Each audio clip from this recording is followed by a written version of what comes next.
Wala akong pake if you're talking behind my back. That's where exactly you belong, behind my back.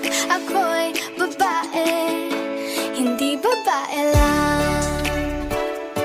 Hindi babae lang. Tandaan, hindi lahat ng mga inaape at inaapak-apakan na hindi lumalaban ay ibig sabihin takot na sila sa iyo. Minsan kasi gusto na lang nila ng tahimik at mapayapang buhay kaysa patulan ang aso na kagaya mo.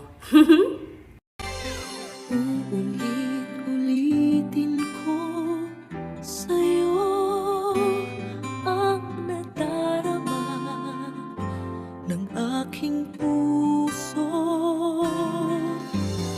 Ang damdamin ko'y para lang sa'yo kahit Dili na nako kailangan magpagwapo.